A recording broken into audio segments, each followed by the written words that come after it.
오늘 말씀의 제목은 성령 강림에서 성령 충만으로라고 하는 제목으로 여러분들과 같이 은혜를 나누고자 합니다. 성령 강림도 중요한 것이지만 우리에게 있어서 더 중요한 것은 성령 충만인 것이죠.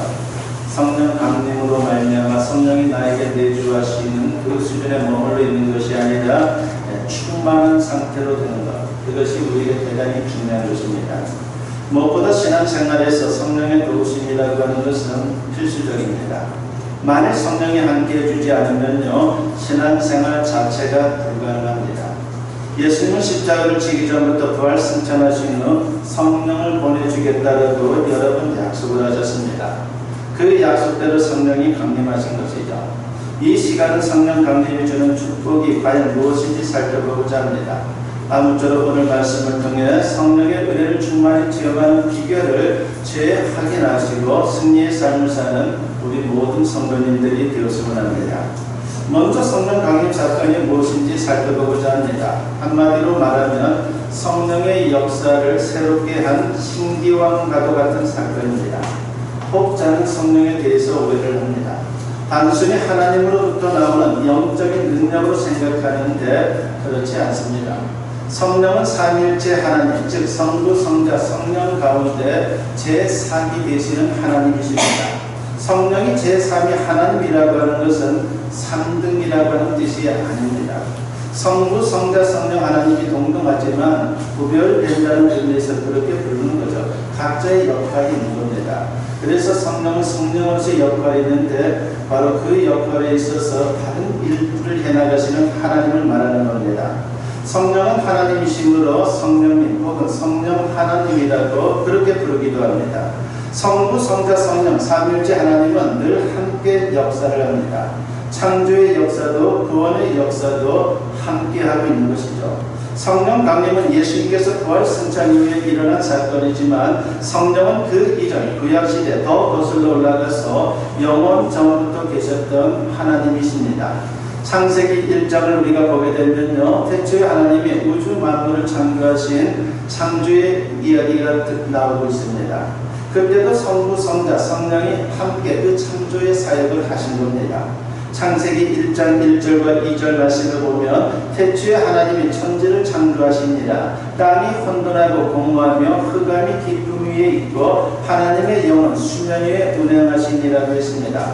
여기서 하나님이라고 하는 것은요, 엘로힘인데 복수로 되어 있습니다. 그래서 하나님 한 분만이 아니라 세 분이 같이 일을 했다는 것이죠. 그래서 삼위일체 하나님을 가리키는 것입니다. 삼위 하나님이 함께 창조의 역사를 이루었다는 것입니다. 그리고 2절에서는 하나님의 영, 즉 성령이 창조의 사역에 동참했다는 것을 분명히 묘사를 하고 있습니다. 이렇게 구약시대에도 성령이 계셨고 또 다양하게 역사를 하셨습니다. 그래서 다윗은 시편 51편 11절에서 이렇게 기도를 하죠. 나를 주 앞에서 쫓아내지 마시며 주의 성령을 내게서 거두지 마소서라고 했습니다.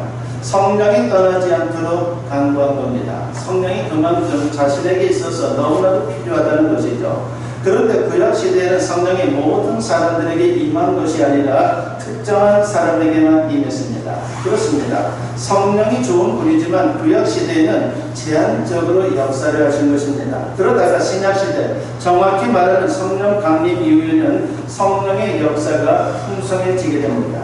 하나님의 놀라운 은혜인 것이죠. 무엇보다 성령의 역사로 우리 마음에 믿음이 생기게 된 것입니다. 육안으로 볼 수 없는 하나님을 믿게 되는 것, 인간으로 우리 죄를 대신해서 십자가에 죽으셨다가 부활하신 예수님을 믿게 되는 것, 그것은 인간의 이성으로 되는 게 아니에요. 내가 믿겠다라고 해서 되는 게 절대로 아니다라고 하는 겁니다. 믿음은 성령의 신비로운 역사로 발생되는 겁니다. 그러니까 성령이 도와주지 않으면요, 우리의 믿음이 헛될 수밖에 없어요. 믿을 수도 없다라고 하는 것입니다. 그래서 사도 바울은 고린도전서 12장 3절에서 이런 말씀을 하죠. 성령으로 아니하고는 누구든지 예수를 주시라 할 수 없느니라고 했습니다. 그뿐만이 아닙니다. 성령께서 아예 믿는 성도들 마음에 오셔서 영원히 거주하십니다. 우리가 천국에 들어갈 때까지 절대로 떠나지 않습니다. 이를 가리켜서 성령의 내주, 성령의 내주하심이라고 그렇게 표현을 합니다. 성령의 내주는 로마서 8장 9절에서도 분명히 증거가 되고 있죠. 만일 너희 속에 하나님의 영이 거하시면 너희가 육신에 있지 아니하고 영에 있나니 누구든지 그리스도의 영이 없으면 그리스도의 사람이 아니라고 했습니다. 그리고 오늘 본문에서 하나님은 성령 강림을 통한 신비로운 역사를 소개하고 있습니다. 오늘 본문 1절부터 4절에 보면 오순절 날이 이미 이름에 그들이 다 같이 한 곳에 모였더니 호련히 하늘로부터 급하고 강한 바람 같은 소리가 있어 그들이 앉은 온 집에 가득하며 마치 불의 혀처럼 갈라지는 것들이 그들에게 보여 각 사람 위에 하나씩 임하여 있더니 그들이 다 성령의 충만함을 받고 성령이 말하게 하심을 따라 다른 언어들로 말하기를 시작하니라고 했습니다. 오순절이라고 하는 것은요, 6월절이 지난 후 50일째 되는 날을 말하는 것이죠. 첫 열매를 거두는 시기라고 해서 수실절이라고 그렇게 부르기도 합니다. 예수님이 부활하신 날이 안식 후 첫날이듯이 오순절도 7주가 지난 안식일 후 첫날입니다. 성령의 새로운 시대가 시작되었다는 것을 선포하고 있는 겁니다. 그날 사도들과 120명의 성도들이 다락방에 모여서 기도하는데 놀라운 일이 벌어진 겁니다. 큰 소리가 들렸는데 엄청난 바람 소리 같은 것이었습니다. 그리고 불의 혀, 즉 불꽃이 각 사람 머리 위에서 날름거립니다. 불꽃이 오고 가는 그런 모습이 보이는 것이죠. 이 불꽃은 하나님의 인재를 상징하는 겁니다. 모든 사람에게 예외 없이 성령이 임한 것입니다. 그리고 각 사람이 방언을 시작했다라고 성경은 말합니다. 그렇다면 오늘날의 성령이 임할 때에 이런 것이다라고 생각할 수 있습니까? 절대로 그렇진 않아요. 우리에게는 이미 성령이 강림하셨기에 소리 없이 보이지 않게 임하시고 우리 내면에 존재하고 계십니다. 그러므로 신비로운 현상을 지나치게 추구하다 보면요, 오히려 사탄의 역사에 미혹될 수가 있어요. 그것을 우리가 조심해야 되는 것이죠. 성령이 강림하는 것, 성령이 역사하는 것, 신비로운 현상을 통해서 온다라고 생각하면요, 자칫 잘못하면요, 신비주의에 빠지게 되는 것이고, 그렇게 되면 사회로부터, 가정으로부터 분리된 그런 인생을 살 수밖에 없습니다. 따라서 나에게는 그런 현상이 왜 안 나타나나? 나는 별 볼일 없는 사람인가? 하나님은 나를 버린 것인가? 라고 하는 그런 식으로 영적 열등감을 느낄 필요가 없는 것입니다. 어쨌든 이렇게 해서 성령 강림 사건이 일어났는데 짚고 넘어갈 게 있습니다. 그때 사람들이 방언을 한 것은요, 요즘 은사를 받은 사람들이 하는 방언과는 다른 것이에요. 똑같은 것이 아닙니다. 고린도전서 12장 10절과 고린도전서 14장 2절을 보면요, 은사로서의 방언이 소개가 되고 있습니다. 이것은 바로 영적인 언어인 것이죠. 우리의 이 땅에 존재하지 않은 언어예요. 영적인 언어. 그래서 우리에게 은사로서 방언을 주시는데 바로 그 영적인 언어를 주신다라고 말씀을 합니다. 그런데 오늘 본문에 나오는 방언은요, 이 영적인 언어가 아니에요. 물론 영적인 측면에서 영적인 언어다라고 넓은 범위에서는 우리가 그것을 부인할 수 없지만 여기 나오는 그들이 했던 방언은요, 만국 방언이다라고 말할 수 있습니다. 그때 각 지방과 먼 나라에서 온 유대인 교포들과 하나님을 믿게 된 이방인들이 예루살렘에 오순절을 지키려고 몰려왔습니다. 그런데 제자들이 나가서 방언으로 복음을 전하자 각각 자기네 말로 알아듣게 되는 거예요. 이쪽으로 말하면 어떤 사람들은 왜 영어로 방언을 하고, 어떤 사람은 불어로 방언을 하고, 어떤 사람은 이태리어로 방언을 하고, 그런 식으로 방언을 한 것이죠. 그러다 보니까 각 지역에서 온 사람들이 자기네들 언어로 그것을 듣게 된 것입니다. 이렇게 해서 성령 강림 이후에는 성령의 역사로 새로운 변화가 일어나게 되었습니다. 그 변화는 영혼으로부터 시작되어 인격과 인생 전체에 걸쳐 나타나게 되는 것입니다. 우리가 흔히 예수 믿으면 사람이 변한다라고 말하죠. 맞는 말입니다. 고린도후서 5장 17절에 보면요, 사도 바울이 이런 말씀을 하죠. 그런즉 누구든지 그리스도 안에 있으면 새로운 피조물이라 이전 것은 지나갔으니 보라 새 것이 되었도다라고 했습니다. 이런 변화는 성령의 역사로 이루어지는 것이에요. 성령 충만하면요, 이런 변화가 나타나는 겁니다. 그렇다면 성령으로 인해, 성령 충만으로 인해 우리에게 어떤 변화가 나타나는 겁니까? 오늘 두 가지를 생각해 보고자 합니다. 첫째는 영혼의 변화가 나타나는 겁니다. 성령으로 인한 변화는 무엇보다도 영혼에서부터 시작이 되는 것이죠. 성령이 임하면 내 마음에 모든 죄가 보이는 거예요. 죄가 보이지 않는 사람들이 많죠. 살면서 다들 그렇게 사는데 그게 진리처럼 생각이 되는 거죠. 왜 나만 갖고 그래? 그런 말을 하게 됩니다. 그런데 성령이 충만해지면요, 자신의 죄가 보여지는 겁니다. 마치 이런 겁니다. 그냥 보면 내 손이 깨끗한 것 같은데 우리가 현미경으로 들여다보면요, 거기에 세균이 얼마나 우글거리는지 모릅니다. 이와 같이 성령은 나의 죄를 깨닫게 하고 결국 회개하게 하고 결국은 예수님을 내 영혼을 사망해서 영생으로 구원하는 구주임을 믿게 해주신다는 것입니다. 요한복음 3장에 보면요, 니고데모라고 하는 인물이 나오죠. 처음에 니고데모는 예수님이 어떤 분인지를 몰랐습니다. 그런데 예수님 말씀을 합니다. 요한복음 3장 5절과 6절에 보니까 예수께서 대답하시되 진실로 진실로 내게 이르노니 사람이 물과 성령으로 나지 아니하면 하나님의 나라에 들어갈 수 없느니라. 육으로 난 것은 육이요 영으로 난 것은 영이니라고 했습니다. 영혼이 새롭게 변화되지 않으면요, 회개도 못하고 믿음도 없고 그래서 구원받을 수 없다는 것입니다. 그런데 나중에 니고데모에게 성령이 임합니다. 그러면서 자연스럽게 그에게 믿음이 생깁니다. 그렇게 해서 그는 예수님을 믿고 예수님을 따르는 예수님의 제자가 되었습니다. 이게 바로 성령의 역사입니다. 이런 과정을 잘 설명해 주는 말씀이 있죠. 에베소서 1장 13절에 보면 그 안에서 너희도 진리의 말씀 곧 너희의 구원의 복음을 듣고 그 안에서 또한 믿어 약속의 성령으로 인치심을 받았으니라고 했습니다. 복음을 들을 때 이성으로 이해되지 않지만 성령이 임하여 역사하면 믿어진다는 것입니다. 그러니까 성령이 내주하시고 인치심으로 하나님의 자녀로 확증시켜 주는 것입니다. 믿는다는 말 대신 일부러 믿어진다는 말을 제가 사용했는데 그게 바로 성령의 역사예요. 여러분이 믿는 게 아니에요. 여러분이 믿는다고 해서 그게 얼마나 갑니까? 성령이 역사할 때 믿어지는 거예요. 자연스럽게. 그래서 우리가 힘있는 신앙생활을 하게 되는 것입니다. 어떤 분이 대학교 3학년 때 예수님을 영접했어요. 그분의 집은 신앙의 집안도 아니었어요. 이분이 오로지 처음으로 신앙생활을 이제 시작을 한 겁니다.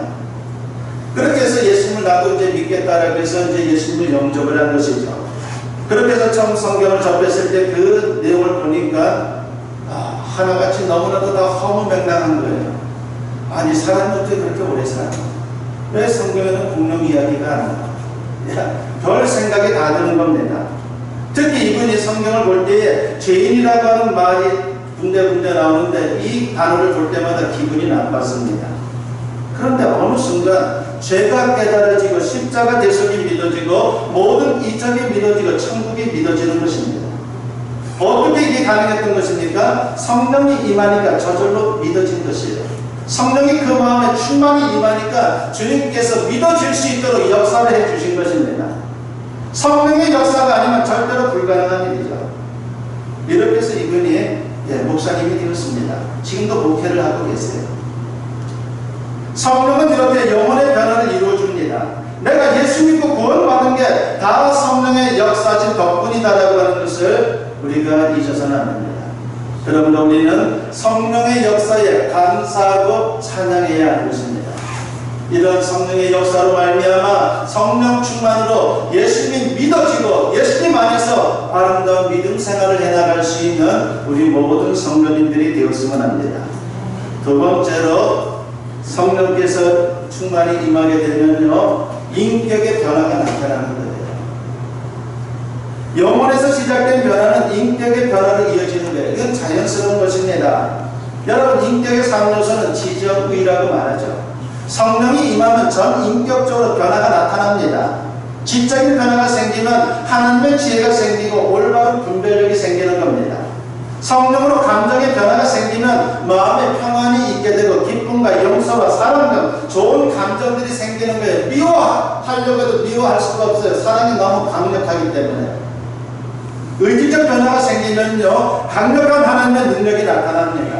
강한 의지, 담대한 용기, 추진력 등이 생기는 것입니다. 이처럼 성령이 임하면요, 예전과 다른 새 사람이 되는 거예요. 오늘 본문 다음을 보게 되면요, 베드로와 사도들의 변화된 모습을 우리가 확인할 수가 있어요. 사실 예수님의 제자들은 어떤 사람들입니까? 다 겁쟁이들이에요. 예수님이 잡히시자 다 도망치지 않았습니까? 바로 그들은 겁쟁이였습니다. 당시 로마 당국과 유대 당국이 예수님을 따르는 자들을 색출해서 핍박하고 죽이기까지 하니까 얼마나 두려웠는지 모릅니다.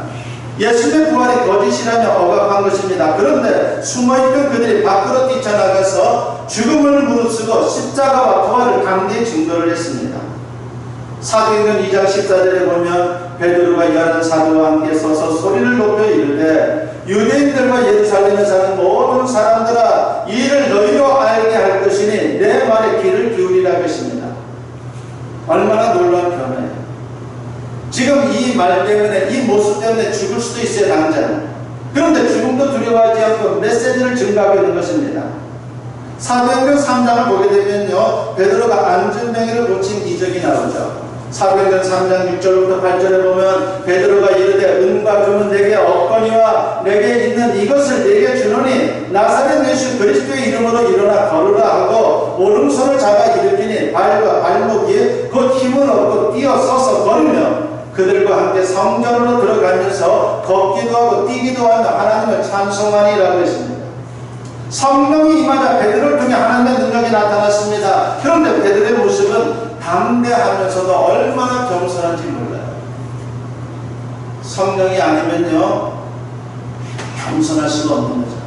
야, 나도 재림 예수인가 보다 그렇게 생각할 수도 있는데 베드로는 그렇지 않았어요. 담대하면서도 겸손을 잃지 않았습니다. 자기 자랑만 하고 삑뻑이던 베드로, 위험할 때는 배반했던 그 옛날의 베드로가 아닙니다. 그렇습니다. 예수를 믿어도 성령의 역사를 체험하지 못하면요 다른 게 충만해요. 뭔 것 같아요? 혈기 충만해요. 성령 충만하지 않으면 그 자리에 혈기가 가득 차서 혈기 충만한 인생이 되는 거예요. 그래서 좋아 보이는 사람들 뚜껑 열리면요 엄청난 범죄를 저지르는 경우가 있죠. 성령이 지배하지 않으면요 그러한 모습은, 그러한 삶은 얼마든지 우리에게 나타날 수 있다는 것입니다. 성질하고 못 죽이고 사는 경우가 얼마나 많습니까? 그런데 성령의 역사를 체험하면요 예수님처럼 고상하고 능력 있는 인격으로 변화가 되는 거예요. 존귀한 삶을 살게 되는 겁니다. 나 자신을 내가 이길 수가 없어요. 성령이 역사해야지만이 가능한 겁니다. 어느 날 한 예쁜 집사님이 어떤 분을 전도를 했습니다. 그때 전도를 받던 여자분이 이렇게 말합니다. 어쩌면 그렇게 예뻐요. 그러니까 전도하는 그 집사님을 보니까 너무 예뻤고 너무 그 얼굴 표정이 너무나도 좋았던 겁니다. 그러자 집사님이 말합니다. 예수 믿으면 마음이 편해지고 예뻐져요. 저도 원래는 얼굴이 기미로 가득 덮였는데 예수님이 그 기미가 다 떠났어요. 그 말에 여자가 눈이 번쩍 뜨였습니다.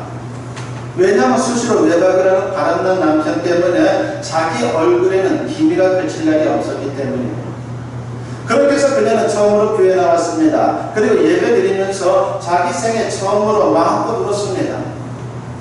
그날 하나님께서 그녀에게 은혜를 베푸셔서 성령으로 역사를 하셨습니다. 늘 남편을 증오하며 살다가 얼굴까지 망가진 자신의 비참한 삶을 회개하고 그날 그녀는 다짐했습니다. 나는 이제 이전처럼 살지 않겠다. 남편을 더 이상 미워하지도 않고 예수 믿고 살겠다고 그렇게 다짐을 했습니다. 성령의 역사였습니다. 그때부터 그녀는 예배에 열심히 참석했고 그러면서 서서히 얼굴의 기미가 다 벗겨졌습니다. 그 한 달 만에 바람난 남편이 옷을 갈아입으려고 집에 왔습니다. 한 달 만에 옷 갈아입기 위해서 집에 돌아온 거죠. 평소 같았으면요 어떻게 했겠습니까? 욕설이 나갔을 것입니다. 당신 왜 들어왔어? 여기가 세탁소인 줄 알아? 늘 하던 말이었습니다. 그런데 그날은 친절하게 말했습니다.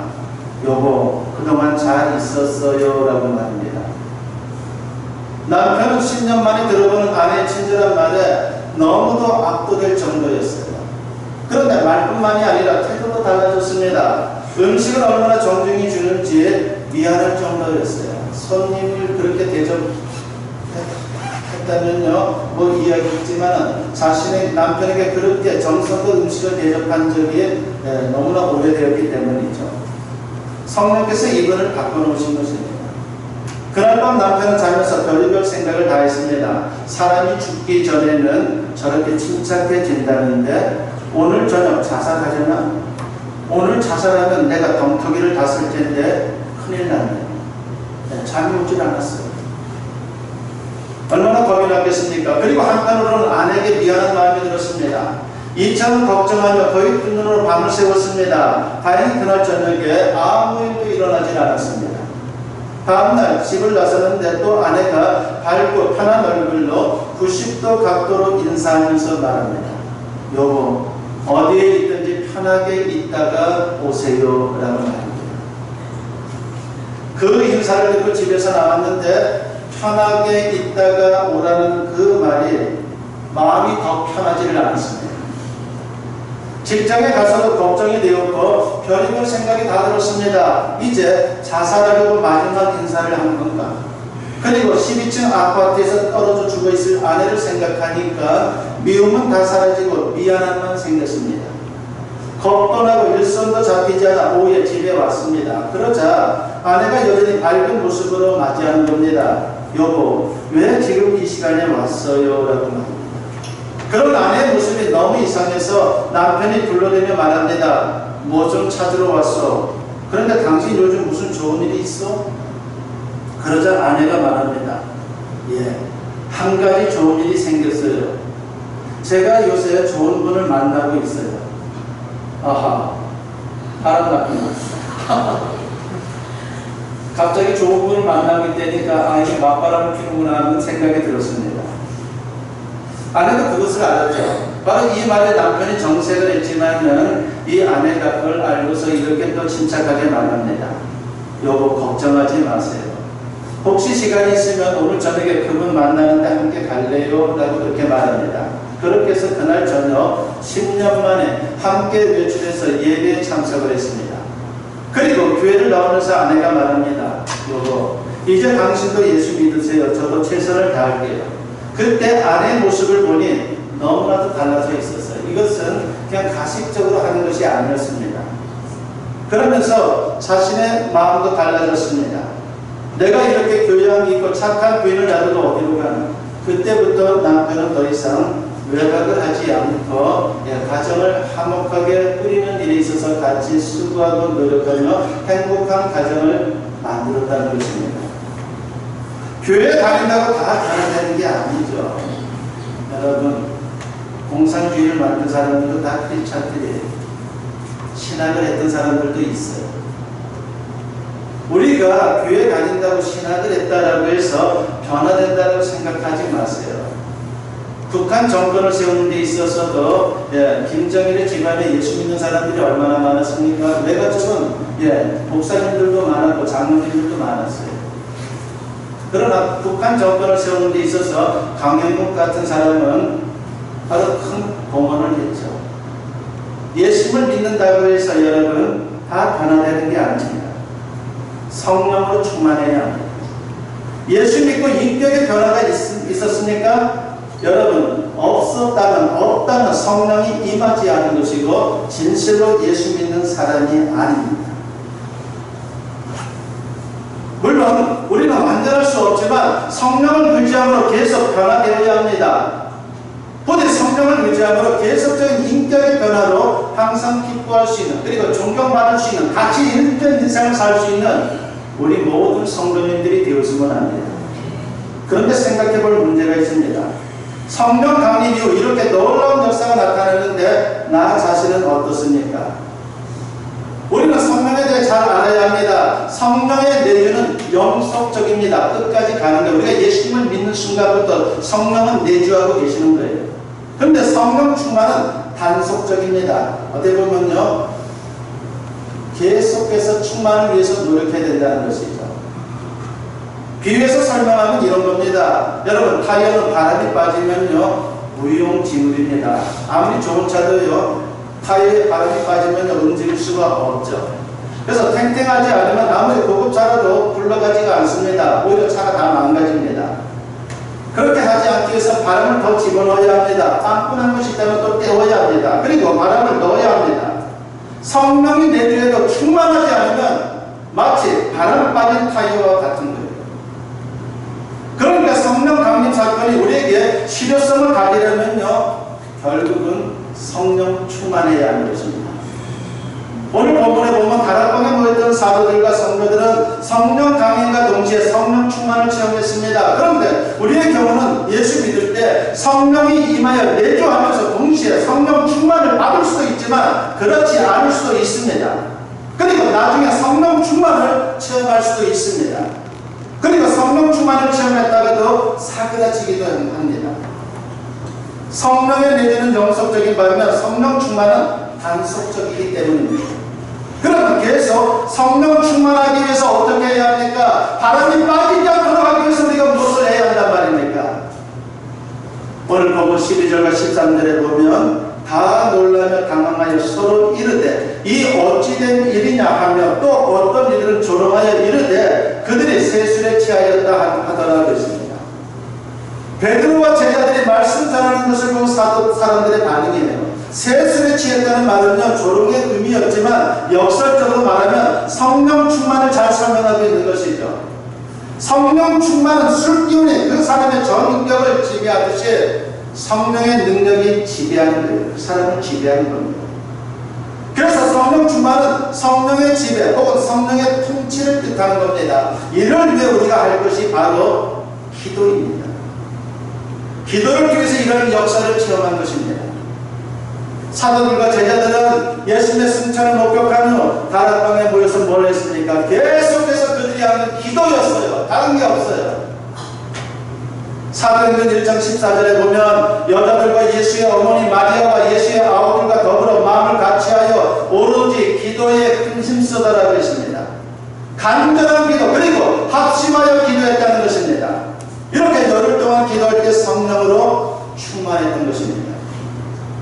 저와 여러분도 기도에 힘써서 이미 이루어진 성령 강림을 성령 충만으로 그 실효성을 나타낼 수 있기를 바랍니다. 이건 예수님 믿는 것. 힘있게 예수님 믿어야 합니다. 변화된 인생을 살아야 합니다. 그래서 아름다운 변화와 능력 있는 삶을 살아갈 수 있는, 그리고 무엇보다도 이렇게 변화된 우리를 통해서 우리의 가정이 변화되고 이 나라 이 민족이 변화되는 놀라운 역사를 만들어가는 저와 여러분 모두 될 수 있기를 주님의 이름으로 간절히 축원합니다.